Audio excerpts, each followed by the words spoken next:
What's up everyone, it's King Moosh here with JCross X to welcome you all back for episode 15 of Class Overview. For those who aren't familiar, the Class Overview series is a collection of informative videos where we're going to be discussing the different classes in Fire Emblem Three Houses. We'll be going over general information about each class, like their certification requirements, stats, abilities, and their overall strengths and limitations to determine their viability and what units are a good fit for each class. As per usual, these videos will be gameplay focused, so there shouldn't really be any major spoilers, but I advise you anyways to watch at your own discretion, and if you haven't played Three Houses yet, you absolutely should. This episode is about the Armored Knight class. It's an infantry class with below average movement for an intermediate class and only 4 move rather than 5. It's standard in most other ways for a physical intermediate class, allowing access to brawling and not magic. In order to guarantee certification for Armored Knight, you will need an axe rank of at least C and a heavy armor rank of at least D. The axe rank is shared with Brigand, which makes it pretty reasonable for most units to train anyways, though heavy armor is notoriously one of the most difficult and least rewarding skills to train, so you may want to consider gambling the exam with an E+ rank. Armored Knight has a solid set of skill level bonuses with a +2 to axes, +2 to heavy armor, and +1 to lances.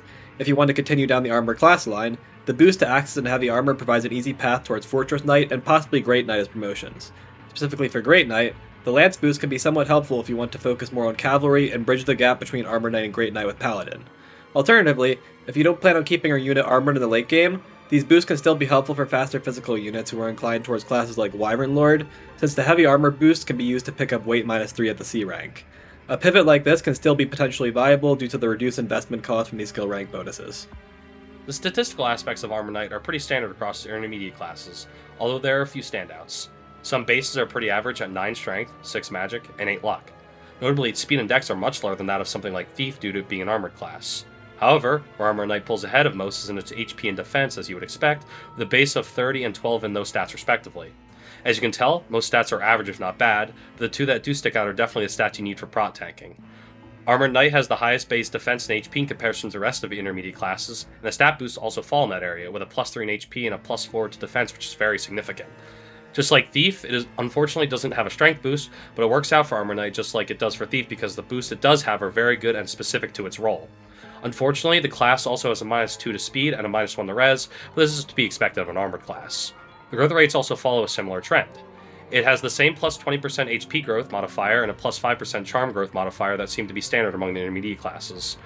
The more unique facet is the +10 growth modifier to defense. The class also comes with a -10 growth to speed and a -5% growth to res following suit of the negative boosts. Although it's unfortunate that the HP modifier isn't slightly higher, the class's base being 5 higher than most of the intermediate classes make up for it.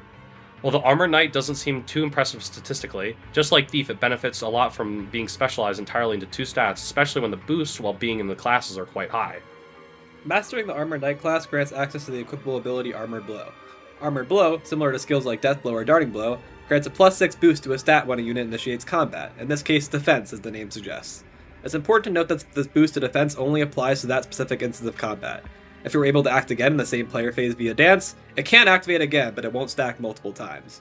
And more importantly, it will not grant you any defense boost at all during the enemy phase. While this is more situational than most of the other similar skills, it has its uses. A +6 boost to defense is pretty significant, especially on units who are already inclined towards prot tanking, and it synergizes well with the defense stat boost from Armored Knight and other armored classes. When paired with a naturally high defense stat and a good shield, Armored Blow can allow you to take little to no damage from enemy counterattacks, assuming they are physical, making your player phase a lot safer. This boost can also be used to increase the might of the Axe Combat Art Armored Strike, which scales off defense, usually contributing about 2 extra damage. As I alluded to earlier, the real notable strength of Armored Knight is definitely in the base stats, specifically the high HP and defense. 12 defense and 30 HP are somewhat decent benchmarks for a level 10 unit, and as such, there are a fair amount of units who will be below that due to starting with a low base defense and or HP. Continuing the trend of having similarities to Thief, Armored Knight is also known as one of the best options for units who want to patch up stats, but in this case it's for HP and especially defense, assuming you push past the annoying heavy armor requirement. Good examples of this especially include magic units like Hubert and Annette. Other units that are less magically inclined but also have low base defense are definitely Ignatz and Bernadetta. Even though this is just for the initial certification, you still have to consider investing towards the class and spending an intermediate seal, which can be a turnoff for most, especially units who have difficulty with raising axes or the previously mentioned heavy armor. In terms of stats, it's not just the base ones that are impactful, but also the boosts.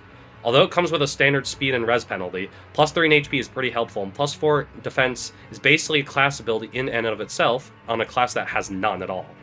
It is a very impactful boost, and is probably, if not one of the best boosts for intermediate classes. It will definitely help units prot tank better on the class, which is what it's designed for. Additionally, since you are already going to be doubled by pretty much everything at this point, this class also synergizes well with shields despite their weight penalty, or just any other accessory that can increase your defense.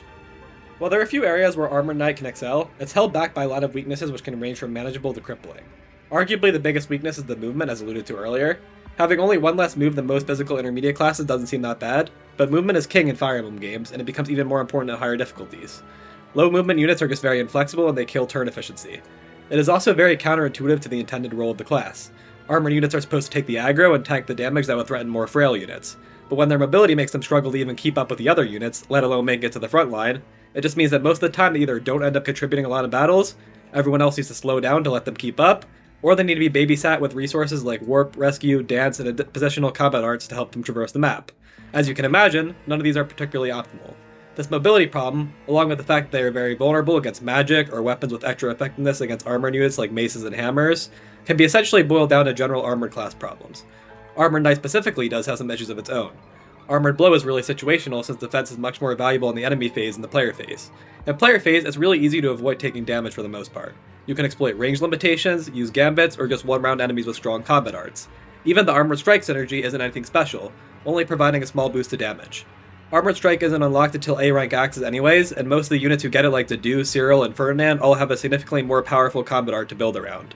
And when considering the fact this class doesn't have any class abilities, its combat performance is really mediocre compared to classes like Pegasus Knight, Cavalier, and Archer, only being more useful than them for prot tanking, which is a niche strategy in 3 houses. Overall, I'd probably give Armor Knight a rock-solid 3.5 out of 10.